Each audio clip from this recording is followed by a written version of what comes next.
সুপ্রিয় শিক্ষার্থীরা, আসসালামু আলাইকুম। আশা করি সবাই ভালো আছো। আমি Kulsum Begum, assistant professor, English department, Shahid Tajuddin Ahmed, government college, Kapasia, Gazipur.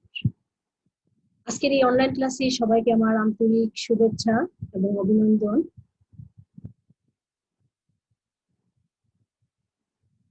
শিক্ষার্থীরা, আমরা আজকে অর্থনীতি দ্বিতীয় পত্র অর্থাৎ অষ্টম অধ্যায় আন্তর্জাতিক বাণিজ্য, ইন্টারন্যাশনাল ট্রেড সম্পর্কে আরো বিস্তারিত জানবো। আজকে আমরা যে বিষয়গুলো শিখবো বা ধারণা লাভ করবো সে বিষয়গুলো হচ্ছে বাংলাদেশের রপ্তানি বাণিজ্য সম্প্রসারণের উপায়, বৈদেশিক বাণিজ্যের রপ্তানি আয় অথবা আমদানি ব্যয়ের স্তম্ভচিত্র অঙ্কন কিভাবে করতে হয় সে বিষয়গুলো সম্পর্কে আমরা আজকে বিস্তারিত জানবো। আমরা গত ক্লাসে আন্তর্জাতিক বাণিজ্যের অর্থাৎ বাংলাদেশের আন্তর্জাতিক বাণিজ্যের ধারা সম্পর্কে বিস্তারিত জেনেছি। আমরা গত ক্লাসে যে বিষয়গুলি সম্পর্কে বিস্তারিত ধারণা লাভ করেছি সেটা হচ্ছে যে আমরা জেনেছি যে আন্তর্জাতিক বাণিজ্যের ক্ষেত্রে বাংলাদেশে কিছুটা পরিবর্তন দেখা যাচ্ছে, যে ইদানিং বাংলাদেশের আন্তর্জাতিক বাণিজ্যের ক্ষেত্রে অর্থাৎ রপ্তানি বাণিজ্যের ক্ষেত্রে কিছুটা বৈচিত্র্য তা লক্ষ্য করা যাচ্ছে। অর্থাৎ একসময় বাংলাদেশ শুধু প্রচলিত দ্রব্য যেমন পাট, পাটজাত দ্রব্য, চামড়া এই সমস্ত পণ্য কেবল বাইরের দেশে রপ্তানি করতে, কিন্তু ইদানিং এই সমস্ত পণ্য ছাড়াও কিছু অপ্রচলিত দ্রব্য যেমন শাকসবজি, হিমায়িত খাদ্য, তৈরি পোশাক ইত্যাদি বিভিন্ন পণ্যও রপ্তানি দিন দিন রপ্তানির পরিমাণ বৃদ্ধি পাচ্ছে। আবার একসময় দেখা যাচ্ছে বাংলাদেশ শুধু কাঁচামাল আর পণ্য বিদেশে রপ্তানি করতো, কিন্তু ইদানিং কিন্তু শিল্পের কাঁচামাল পণ্য রপ্তানি করতো, কিন্তু ইদানিং শিল্পজাত পণ্য কিছু রপ্তানি করছে। অর্থাৎ কিছু ইতিবাচক পরিবর্তন লক্ষ্য করা যাচ্ছে বাংলাদেশের আন্তর্জাতিক বাণিজ্যের ক্ষেত্রে। এছাড়া দেখা যাচ্ছে যে বাংলাদেশের বিভিন্ন দেশের সাথে অর্থাৎ নতুন নতুন বাজার সম্প্রসারণ হচ্ছে আন্তর্জাতিক বাণিজ্যের ক্ষেত্রে। বিভিন্ন দেশের সাথে আমদানি রপ্তানি বাণিজ্য সম্পর্ক স্থাপিত হচ্ছে। এছাড়া বাংলাদেশ বিভিন্ন মূলধনী দ্রব্য কিন্তু আমদানি করছে। দেশীয় শিল্পগুলোর প্রসার এবং উন্নয়নের জন্য বিভিন্ন দেশ থেকে মূলধনী দ্রব্য গুলো আমদানি করতে হচ্ছে বাংলাদেশকে, এবং বাংলাদেশের বাণিজ্যকে সহজ করার জন্য আন্তর্জাতিক বাণিজ্যের বিভিন্ন সুবিধা দেওয়ার জন্য সরকার ওয়েজ অনার্স স্কিম চালু করেছে। অর্থাৎ বিদেশিরা আমাদের বিদেশি শ্রমিকরা যারা বিদেশে কাজ করছে তারা যেন সহজে এবং দ্রুত তাদের আয় রেমিটেন্স বিদেশ থেকে দেশে প্রেরণ করতে পারে, তাই সরকার ওয়েজ অনার্স স্কিমও চালু করেছে। এছাড়াও আমরা দেখতে পাচ্ছি যে বিলাসজাত দ্রব্যের আমদানির উপর সরকার বিভিন্ন উচ্চ হারে শুল্ক আরোপ করায় বিলাসজাত পণ্যের আমদানিও হ্রাস পাচ্ছে দিন দিন। তারপর আমাদের আন্তর্জাতিক বাণিজ্যের একটি বড় সুবিধা হচ্ছে বা ইতিবাচক পরিবর্তন হচ্ছে জনশক্তি রপ্তানি বৃদ্ধি পাচ্ছে দিন দিন। অর্থাৎ জনশক্তি দক্ষতা বৃদ্ধির মাধ্যমে জনসংখ্যা রপ্তানির পরিমাণও দিন দিন বৃদ্ধি পাচ্ছে। আরেকটি বিষয় হচ্ছে বেসরকারি খাতের ক্রমবর্ধমান প্রসার হচ্ছে। অর্থাৎ বেসরকারি খাতের রপ্তানির পরিমাণ অর্থাৎ তাদের কার্যক্রম পূর্বের তুলনায় দিন দিন বৃদ্ধি পাচ্ছে। এবং আরেকটি বিষয় লক্ষ্য করলে দেখা যায় যে বাংলাদেশ ইদানিং যে আন্তর্জাতিক বাণিজ্যের সকল পণ্য নিজস্ব পরিবহনের, নিজের দেশের জাতীয় পতাকাবাহী পরিবহনের মাধ্যমে পরিবহনের মাধ্যমেই লেনদেন করছে, এবং বাংলাদেশের আন্তর্জাতিক বাণিজ্য ক্ষেত্রে একটি ইতিবাচক পরিবর্তন লক্ষ্য করা যাচ্ছে। আজকে আমরা আন্তর্জাতিক বাণিজ্যের সম্প্রসারণের উপায়গুলো সম্পর্কে আরো বিস্তারিত জানব। তাহলে শিক্ষার্থীরা, আমরা আজকে আন্তর্জাতিক বাণিজ্যের সম্প্রসারণের বিভিন্ন পদ্ধতি বা উপায়ের মাধ্যমে বাংলাদেশ সরকার আন্তর্জাতিক বাণিজ্য সম্প্রসারণের চেষ্টা করে যাচ্ছে, সে কি কি উদ্যোগ বা সিদ্ধান্ত বা পরিকল্পনা গ্রহণ করা হয়েছে সেই বিষয়গুলো সম্পর্কে আমরা এখন আরো বিস্তারিত জানবো। তো বাংলাদেশের রপ্তানি বাণিজ্যের সম্প্রসারণের উপায় কতগুলো বিষয়ের উপর ভিত্তি করে আমরা এই আন্তর্জাতিক বাণিজ্য সম্প্রসারণের উপায়গুলো আলোচনা করব। প্রথম আমি এখানে তোমাদের কয়েকটি পয়েন্ট আকারে মেইন অর্থাৎ গুরুত্বপূর্ণ কতগুলো বিষয় উত্থাপন করেছি। তোমরা এই বিষয়গুলো ভালো করে খেয়াল করবে। প্রথম হচ্ছে রপ্তানি সংক্রান্ত জাতীয় কমিটি, অর্থাৎ বাংলাদেশের রপ্তানি বাণিজ্য সম্প্রসারণের জন্য রপ্তানি সংক্রান্ত জাতীয় কমিটির একটি গঠন করা হয়েছে। এর উদ্দেশ্য হচ্ছে দ্রুত রপ্তানি সংক্রান্ত যাবতীয় সমস্যার সমাধান করা এবং দ্রুত সিদ্ধান্ত গ্রহণ করে যেন রপ্তানিকে সম্প্রসারণ করা যায়, রপ্তানি বাণিজ্যকে প্রসারিত করা যায়। সেই জন্য একটি আমাদের মাননীয় প্রধানমন্ত্রী সভাপতিতে একটি কমিটি গঠন করা হয়। এই কমিটির মূল উদ্দেশ্যই হচ্ছে যে কোনো সমস্যা, অর্থাৎ রপ্তানি বাণিজ্য সংক্রান্ত যে কোনো সমস্যার সমাধান করা এবং যে কোনো সমস্যার ক্ষেত্রে দ্রুত সিদ্ধান্ত যেন গ্রহণ করতে পারে, সেই জন্য এই জাতীয় কমিটিটি গঠন করা হয়।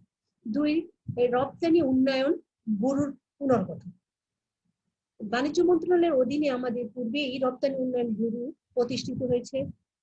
ইদানিং রপ্তানি বাণিজ্য সম্প্রসারণ করার জন্য এই রপ্তানি উন্নয়ন ব্যুরোকে আরো শক্তিশালী করা হয়ে থাকে, শক্তিশালী করেছে সরকার।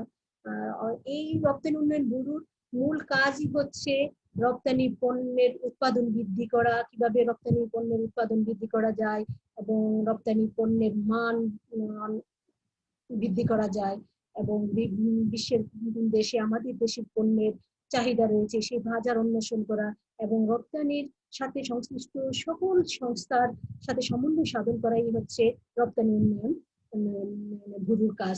অর্থাৎ এই রপ্তানি উন্নয়ন ব্যুরোকে আরো শক্তিশালী করা হয়েছে আমাদের রপ্তানি বাণিজ্য সম্প্রসারণের জন্য। 3, টাকার মূল্যমান যৌক্তিকীকরণ।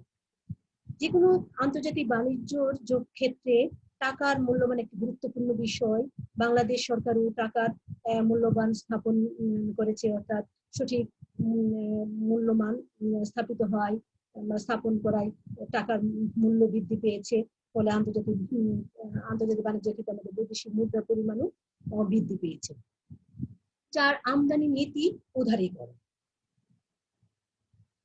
রপ্তানি বাণিজ্যকে সম্প্রসারণ করার জন্য রপ্তানি পণ্যের উৎপাদন বৃদ্ধির জন্য কিছু রপ্তানি পণ্যের উৎপাদন ক্ষেত্রে যে কাঁচামালগুলো আমদানি করতে হয় সেই আমদানির উপর সরকার বিশেষ ধরনের সুবিধা, উদার বা সবুজ নীতি গ্রহণ করেছে। ফলে রপ্তানি যাতে আমাদের বাংলাদেশের রপ্তানির পরিমাণ বৃদ্ধি পায় সেই লক্ষ্যেই সরকার আমদানি নীতিতে উদারীকরণ করেছে, অর্থাৎ সহজ করেছে। 5, ট্যাক্স হলিডে। অর্থাৎ ট্যাক্স হলিডে হচ্ছে বিভিন্ন রপ্তানি পরিমাণ বৃদ্ধির জন্য বিভিন্ন পণ্যের উপর ট্যাক্স মওকুফ করা হয়েছে, অর্থাৎ এর উদ্দেশ্য হচ্ছে রপ্তানি বাণিজ্য সম্প্রসারণ। 6, রপ্তানি আয়ের ক্ষেত্রে আয়কর রেয়াত। অর্থাৎ কিছু কিছু পণ্য, অর্থাৎ চা, চামড়া, কাঁচামাল ছাড়া অন্যান্য পণ্য, অর্থাৎ নতুন উদীয়মান শিল্প সম্প্রসারণের জন্য, অর্থাৎ রপ্তানির পরিমাণ বৃদ্ধির জন্য সরকার সর্বোচ্চ 50% কর রেয়াত ঘোষণা করেছে। মূল উদ্দেশ্য হচ্ছে রপ্তানির বাণিজ্য সম্প্রসারণ করা। তাহলে আমরা দেখতে পাচ্ছি বিভিন্ন ধরনের উপায় সরকার কর্তৃক গৃহীত হয়েছে, তার প্রত্যেকটির উদ্দেশ্য হচ্ছে রপ্তানি বাণিজ্য সম্প্রসারণ। আমরা আরো কতগুলো বিষয় এর উপর ভিত্তি করে এই উপায় সম্পর্কে বিস্তারিত জানবো।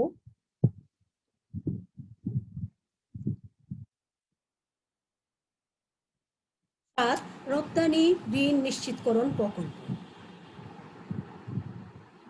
রপ্তানি উন্নয়ন ও সম্প্রসারণের লক্ষ্যে এই প্রকল্প ভূমিকাকে আরো জোরদার করার জন্য এর পুনর্বিন্যাস সাধন করা হয়েছে, ফলে রপ্তানিকারীদের জন্য ঋণের নিশ্চয়তা বৃদ্ধি পেয়েছে। দ্রব্যের মান উন্নয়ন। রপ্তানি বাণিজ্য সম্প্রসারণের আরেকটি উপায় হচ্ছে দ্রব্যের মান উন্নয়ন করা। অর্থাৎ দ্রব্যের মান যদি উন্নত হয় বা ভালো মানের পণ্য যদি উৎপাদন করা যায়, তাহলে এর চাহিদা বিশ্বের যে কোনো দেশে বৃদ্ধি পাবে এবং রপ্তানির পরিমাণও বৃদ্ধি পাবে। সরকার সেই লক্ষ্যেও কাজ করে যাচ্ছে। বাণিজ্যিক ভ্রমণের সুবিধা। রপ্তানি পণ্যের বিপণন প্রচেষ্টা জোরদার করার লক্ষ্যে নবাগত রপ্তানিকারকদের জন্য বৈদেশিক মুদ্রা বরাদ্দ বৃদ্ধি করা হয়েছে। অর্থাৎ যেসব নতুন নতুন রপ্তানি কারক রয়েছে তাদের পণ্যের পরিচিতির জন্য, তাদের ভ্রমণের সুবিধার জন্য সরকার বিভিন্ন ধরনের ব্যবস্থা নিয়েছে, অর্থাৎ তাদের জন্য বৈদেশিক মুদ্রার ব্যবস্থা করেছে, অর্থাৎ বৃদ্ধি করা হয়েছে। রপ্তানি ঋণ বৃদ্ধি। রপ্তানি বাণিজ্যে অর্থ যোগানের জন্য ঋণ বৃদ্ধির পদক্ষেপ গৃহীত হয়েছে। এই লক্ষ্যে সরকার ক্রেডিট কার্ড প্রদান করছে, বাণিজ্যিক ব্যাংক ঋণের পরিমাণ বৃদ্ধি করছে, সুদের হার হ্রাস করা হয়েছে এবং রপ্তানি ঋণ তত্ত্বাবধানের জন্য বাংলাদেশ ব্যাংক একটি রপ্তানি কোর্সও চালু করেছে। মূল উদ্দেশ্য হচ্ছে কিভাবে রপ্তানি বাণিজ্য সম্প্রসারণ করা যায়। পশ্চাৎ সংযোগ ও সম্মুখ সংযোগ শিল্প স্থাপন। মূলত পোশাক শিল্পের রপ্তানি বৃদ্ধির জন্য পোশাক শিল্পের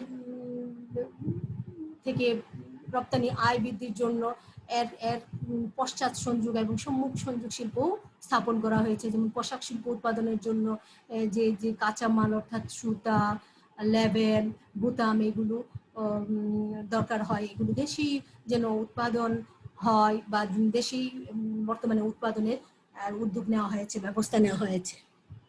মূল লক্ষ্য হচ্ছে রপ্তানি বাণিজ্য অর্থাৎ পোশাকের রপ্তানি সম্প্রসারণ। রপ্তানি দ্রব্যের প্রচার। যে কোনো পণ্যের চাহিদা বৃদ্ধির জন্য বা বাণিজ্য সম্প্রসারণের অন্যতম লক্ষ্য উদ্দেশ্য হচ্ছে রপ্তানি পণ্যের প্রচার বা বিজ্ঞপ্তি বাড়াতে হবে। আর সেই রপ্তানি বাণিজ্য সম্প্রসারণের অন্যতম উপায়ই হচ্ছে রপ্তানি পণ্যের প্রচার প্রসার বৃদ্ধি করা। তাহলে আমরা আরো কতগুলি বিষয় সম্পর্কে ধারণা লাভ করলাম। রপ্তানি মেলা। রপ্তানি বাণিজ্য সম্প্রসারণের আরেকটি গুরুত্বপূর্ণ উপায় হচ্ছে রপ্তানি মেলা। এক্ষেত্রে বাংলাদেশ রপ্তানি কারকরা বিভিন্ন আন্তর্জাতিক মেলায় অংশগ্রহণের মাধ্যমে তাদের পণ্যের পরিচিতি বৃদ্ধি করতে পারে। এভাবেও কিন্তু একটি পণ্যের পরিচিতি বৃদ্ধি পেলে তার চাহিদা বৃদ্ধি পায় এবং বাণিজ্য সম্প্রসারণ হয়ে থাকে। রপ্তানি প্রশিক্ষণ। রপ্তানি বাণিজ্যের সব আঙ্গিক ও পর্যাপ্ত সুবিধাদি সম্পর্কে রপ্তানিকারকদেরকে অবহিত করার জন্য দেশের বিভিন্ন স্থানে রপ্তানি প্রশিক্ষণকেও জোরদার করেছে সরকার। অর্থাৎ যে কোনো দক্ষতার সাথে যেন রপ্তানি বাণিজ্য কার্যক্রম চালিয়ে যেতে পারে সেই লক্ষ্যে কিন্তু এই প্রশিক্ষণের ব্যবস্থা নেওয়া হয়েছে। তারপর হচ্ছে রপ্তানি উন্নয়ন তহবিল গঠন। রপ্তানি পণ্যের উৎপাদন, উন্নয়ন, বহুমুখীকরণ, বিপণন তথা রপ্তানির সার্বিক উৎকর্ষতা সাধনের জন্য এই তহবিল থেকে ঋণ ও সাহায্য প্রদান করা হয়। অর্থাৎ বাংলাদেশ সরকার এই তহবিল গঠন করেছে রপ্তানি বাণিজ্য সম্প্রসারণের উদ্দেশ্যে। প্রশাসনিক দীর্ঘসূত্রিতা ও দুর্নীতি। রপ্তানি বৃদ্ধির জন্য সরকারি দপ্তরসমূহের দীর্ঘসূত্রিতা ও অদক্ষতা হ্রাস এবং তাদের সক্ষমতা ও সততা বৃদ্ধি করা প্রয়োজন। পাশাপাশি রপ্তানি খাতের বিদ্যমান দুর্নীতিও রোধ করতে হবে। অর্থাৎ সামগ্রিক অর্থে রপ্তানি উন্নয়নের জন্য প্রশাসনিক সংস্কার বেশি প্রয়োজন। অর্থাৎ প্রশাসনিক দীর্ঘসূত্রিতা ও দুর্নীতি রোধের মাধ্যমে যে কোনো দেশের রপ্তানি বাণিজ্য সম্প্রসারণ করা সম্ভব। ক্রেডিট কার্ড প্রবর্তন। বাংলাদেশ সরকার রপ্তানি বাণিজ্য সম্প্রসারণের জন্য বিভিন্ন উদ্যোগ নিয়েছে। তার মধ্যে একটি উদ্যোগ হচ্ছে ক্রেডিট কার্ড প্রবর্তন করা হচ্ছে। অর্থাৎ ক্রেডিট কার্ডের মাধ্যমে সহজে লেনদেন করতে পারে রপ্তানিকারীরা। বিদেশে বাণিজ্যিক অফিস খোলা। বাংলাদেশের রপ্তানি বাণিজ্যকে সম্প্রসারণ করার জন্য বিভিন্ন দেশে বাংলাদেশ সরকার বাণিজ্যিক অফিস স্থাপন করেছে আন্তর্জাতিক বাণিজ্য সম্প্রসারণের উদ্দেশ্যে।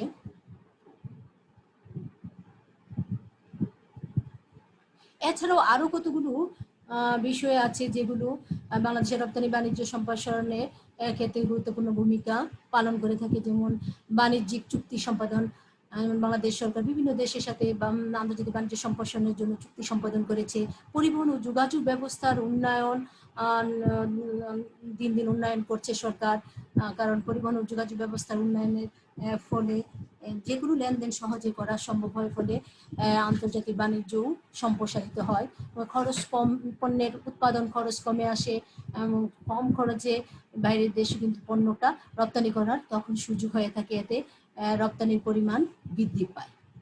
পুরস্কারের ব্যবস্থা, সরকার আন্তর্জাতিক বাণিজ্য সম্প্রসারণের জন্য বিভিন্ন পুরস্কারের ব্যবস্থা করেছে, যেমন রপ্তানি বৃদ্ধিকে উৎসাহিত করার জন্য সরকার বিভিন্ন সম্মানসূচক যেমন রাষ্ট্রপতি ট্রফি, সনদ ও অন্যান্য পুরস্কারও প্রদান করে থাকে। মন্ত্রণালয় গঠন, রপ্তানিকে সম্প্রসারণ করার জন্য সরকার রপ্তানির সাথে সম্পর্কিত মন্ত্রণালয় গঠন করেছে, যাতে রপ্তানির পরিমাণ বৃদ্ধি করে বৈদেশিক মুদ্রার পরিমাণ বৃদ্ধি করা যায়। সর্বশেষ হচ্ছে বিদ্যুতের ও গ্যাসের দাম হ্রাস। আমরা জানি যে কোনো পণ্য উৎপাদনের জন্য বা শিল্পের জন্য বিদ্যুৎ এবং গ্যাস খুবই প্রয়োজনীয় উপকরণ। বিদ্যুৎ এবং গ্যাসের সরকার যাতে শিল্পের পণ্যের খরচ কম হয় সেই উদ্দেশ্যে বিদ্যুৎ এবং গ্যাসের দাম হ্রাস করেছে। তার উদ্দেশ্য হচ্ছে যেন বেশি পরিমাণে রপ্তানি জাত পণ্য উৎপাদন করা যায়। তাহলে আমরা শিক্ষার্থীরা লক্ষ্য করলে দেখতে পাই অনেকগুলি উপায় সরকার কর্তৃক গৃহীত হয়েছে এবং কতগুলি উপায় রয়েছে, যে উপায়গুলো রপ্তানিকারকরা অর্থাৎ যারা বাইরে পণ্য রপ্তানি করে তারা সেই পদক্ষেপগুলো গ্রহণ করলে বাংলাদেশের রপ্তানি বাণিজ্য সহজেই সম্প্রসারণ আরো দ্রুত সম্প্রসারণ করা যাবে। শিক্ষার্থীরা আমরা আজকে বাংলাদেশের রপ্তানি বাণিজ্য সম্প্রসারণের বিভিন্ন উপায় সম্পর্কে জানলাম। তোমাদের এখানে এই উপায়গুলি সম্পর্কে অনুধাপ প্রয়োগ বা উচ্চতা দক্ষতায় প্রশ্ন আসতে পারে, তাই তোমরা পয়েন্টগুলো একটু ভালো করে মনে রাখার চেষ্টা করবে, তাহলে সহজে অ্যান্সার করতে পারবে।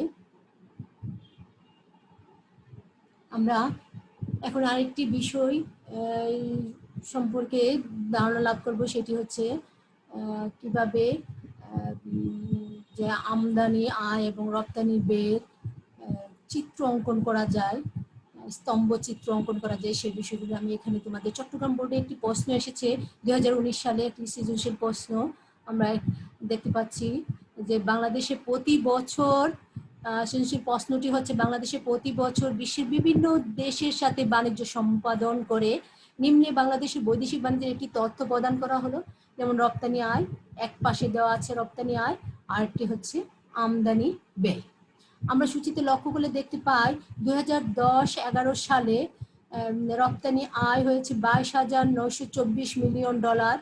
2011 থেকে 12 সালে সেই রপ্তানি আয় বৃদ্ধি পেয়ে দাঁড়িয়েছে 24,302 মিলিয়ন ডলার। 2012-13 সালে সেই রপ্তানি আয় হ্রাস পেয়ে দাঁড়িয়েছে 19,704 মিলিয়ন ডলার। তাহলে আমরা দেখতে পাচ্ছি যে এখানে সূচিতে 2011-12 সালে রপ্তানি আয় বৃদ্ধি পেয়েছে আর 2012-13 সালে রপ্তানি আয় হ্রাস পেয়েছে। আমদানি ব্যয়ের ক্ষেত্রে যদি লক্ষ্য করি তাহলে দেখতে পাচ্ছি 2010 থেকে 11 সালে আমদানি ব্যয় অর্থাৎ বাইরের দেশ থেকে যে পণ্যগুলো আনা হয় সেই বাবদ যে ব্যয় হয় সেটাকে বলা হয় আমদানি ব্যয়। সেই আমদানি ব্যয় হচ্ছে 33,658 মিলিয়ন ডলার। 2011 থেকে 12 সালে সেই ব্যয় বৃদ্ধি পেয়ে দাঁড়িয়েছে 35,516 মিলিয়ন ডলার। 2012-13 সালে সেই ব্যয় হ্রাস পেয়ে দাঁড়িয়েছে 19,180 মিলিয়ন ডলার। এখন প্রশ্ন করা হচ্ছে অভ্যন্তরীণ বাণিজ্য কাকে বলে? উদ্বৃত্ত পণ্য আন্তর্জাতিক বাণিজ্যের ভিত্তি ব্যাখ্যা করো। সূচি অনুযায়ী বাংলাদেশের 3 নম্বর প্রশ্ন হচ্ছে সূচি অনুযায়ী বাংলাদেশের বৈদেশিক বাণিজ্যের রপ্তানি আয়ের স্তম্ভচিত্র অঙ্কন করো। এই সূচি থেকে আমাদের একটি স্তম্ভচিত্র অঙ্কন করতে হবে। উদ্দীপকের আলোকে বাংলাদেশের আমদানি রপ্তানি বাণিজ্যের গতি দ্বারা ব্যাখ্যা করো। তাহলে আমরা প্রথমেই জানি যে অভ্যন্তরীণ বাণিজ্য হচ্ছে একটি সার্বভৌম বা স্বাধীন দেশের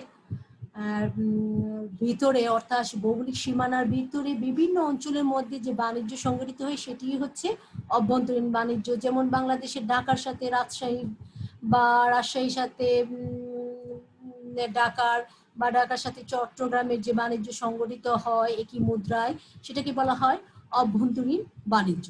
আর খ নম্বর প্রশ্ন হচ্ছে উদ্বৃত্ত পণ্য আন্তর্জাতিক বাণিজ্যের ভিত্তি। অবশ্যই উদ্বৃত্ত পণ্য আন্তর্জাতিক বাণিজ্যের ভিত্তি। একটি দেশ যখন তার পণ্য, বিভিন্ন পণ্য উৎপাদন করে থাকে তখন তার নিজ দেশের চাহিদা, নিজের অভ্যন্তরে দেশের মানুষের চাহিদা পূরণ করে যদি উদ্বৃত্ত থাকে সেই পণ্যই কেবল বাইরে রপ্তানি করার সুযোগ থাকে। তাই উদ্বৃত্ত পণ্যই আন্তর্জাতিক বাণিজ্যের ভিত্তি আমরা বলতে পারি। সূচি থেকে আমরা বৈদেশিক বাণিজ্যের রপ্তানি আয়ের স্তম্ভ চিত্র অঙ্কন করব। পাশেই দেখো আমাদের ঘ চিত্রটা, আমরা যদি চিত্রে লক্ষ্য করি তাহলে দেখতে পাবো যে ভূমি অক্ষে দেখানো হয়েছে সাল অর্থাৎ বছরগুলি, আর লম্ব অক্ষে দেখানো হয়েছে রপ্তানির পরিমাণ, রপ্তানি আয়ের পরিমাণ। আমাদেরকে কিন্তু প্রশ্নে দেওয়া আছে, বলা হচ্ছে যে বাংলাদেশের বৈদেশিক বাণিজ্যের রপ্তানি আয়ের স্তম্ভচিত্র অঙ্কন করতে বলা হয়েছে। তাই এখানে আমি তোমাদেরকে রপ্তানি আয়ের স্তম্ভচিত্র তুলে ধরেছি। যদি তোমাদের আমদানি ব্যয় আসে, আমদানি ব্যয়ের চিত্র আসে অঙ্কন করতে বলা হয়, তাহলে আমদানি ব্যয়ের চিত্র আলাদা একটা চিত্রে দেখাতে হবে, ঠিক একই রকম। এখন রপ্তানির পরিমাণ আয়ের স্তম্ভচিত্র দেখানোর সময় লম্ব অক্ষে আসবে রপ্তানির পরিমাণ, আর যদি আমাদের আসে আমদানির ব্যয়ের চিত্র তখন আমরা লম্ব অক্ষে প্রকাশ করব আমদানি ব্যয়ের পরিমাণ। তাহলে আমরা দেখতে পাচ্ছি যে রপ্তানির পরিমাণ দেওয়া হচ্ছে এখানে। রপ্তানির পরিমাণ সর্বোচ্চ 24,302 মিলিয়ন ডলার, তাই সর্বোচ্চ 24 পর্যন্ত দেখো দাগ কেটে নেওয়া হয়েছে। 24, সর্বনিম্ন 18, 20, 22, 24, 18 2000 করে বৃদ্ধি করে এভাবে সাজানো হয়েছে চিত্রটা সুন্দর করে উপস্থাপন করার জন্য। আর নিচে দেখো আমাদের এখানে দেওয়া আছে 2010, এই স্তম্ভ দ্বারা বোঝানো হচ্ছে 2010-11 সালের রপ্তানি আয়ের পরিমাণ, আর এখানে 2011-12 সালের রপ্তানি আয়ের পরিমাণ, আর এই স্তম্ভ দ্বারা বোঝানো হচ্ছে 2012-13 সালের রপ্তানি আয়ের পরিমাণ। আমরা সূচিতে লক্ষ্য করে দেখতে পাই 2010-11 সালে রপ্তানি আয়ের পরিমাণ ছিল 22,924, 22,924, আমাদের এখানে হচ্ছে 22,924, তার মানে অর্ধেক একটু কম হবে, তাই একটু কমের মধ্যে কিন্তু এখানেই এটা ক্লোজ করা হয়েছে। এইটুকুই হচ্ছে 22,924, এরকম অনুমান করে তোমাকে আঁকতে হবে। তাহলে আমরা 2021-10-11 সালের আয় সম্পর্কে এই চিত্র, এই স্তম্ভ দ্বারা বুঝতে পারব। তারপর 2011-12 সালে আয়ের পরিমাণ ছিল 24,000, একদম সর্বোচ্চ 24,302, আমাদের এখানে 24,000 দেওয়া আছে, এখান থেকে একটু বেশি নিয়ে স্তম্ভটা আঁকা হয়েছে। আর 2012-13 সালে 19,000 আর 704 মিলিয়ন ডলার, এখানে 19,000, 20,000, এখানে আমরা দাগ এখান থেকে একটু নিচে আমাদের স্তম্ভটা হবে। তাহলে আমরা চিত্রের দিকে তাকালেই বুঝতে পারি 2011-12 সালে রপ্তানি আয়ের পরিমাণ সর্বোচ্চ ছিল এবং 2012-13 সালে রপ্তানি আয়ের পরিমাণ সর্বনিম্ন ছিল। এই হচ্ছে, অর্থাৎ এই ক্ষেত্রে 2012-13 সালে রপ্তানি আয়ের পরিমাণ যেহেতু কম, এখানে আন্তর্জাতিক বাণিজ্যের ক্ষেত্রে বাংলাদেশ প্রতিকূল অবস্থায় আছে। অর্থাৎ আর আমরা যদি আমদানি ব্যয়ের সাথে রপ্তানি আয়ের তুলনা করি তাহলে দেখতে পাই যে সবসময় সব বছরেই কিন্তু রপ্তানি আয়ের তুলনায় আমদানি ব্যয় বেশি, অর্থাৎ আমাদের ব্যয়ের পরিমাণ বেশি, ফলে বাংলাদেশ এই সূচি অনুসারে বাংলাদেশ কিন্তু আন্তর্জাতিক বাণিজ্যের ক্ষেত্রে প্রতিকূল অবস্থায়, আন্তর্জাতিক বাণিজ্যে প্রতিকূল অবস্থা বিরাজমান। অর্থাৎ আমরা গতি দ্বারা ব্যাখ্যায় আমরা কিন্তু সেটাই তুলে ধরতে হবে যে বাংলাদেশ কিন্তু প্রতিকূল অবস্থায়, আন্তর্জাতিক বাণিজ্যের ক্ষেত্রে প্রতিকূল অবস্থায় রয়েছে, লেনদেন ভারসাম্যের ক্ষেত্রে প্রতিকূল অবস্থায় রয়েছে। তাহলে শিক্ষার্থীরা, এভাবে প্রশ্ন আসবে, তোমাদের অসংখ্য প্রশ্ন এসেছে বিভিন্ন সালে। এইভাবে তোমাদেরকে চিত্র অঙ্কন করতে হবে।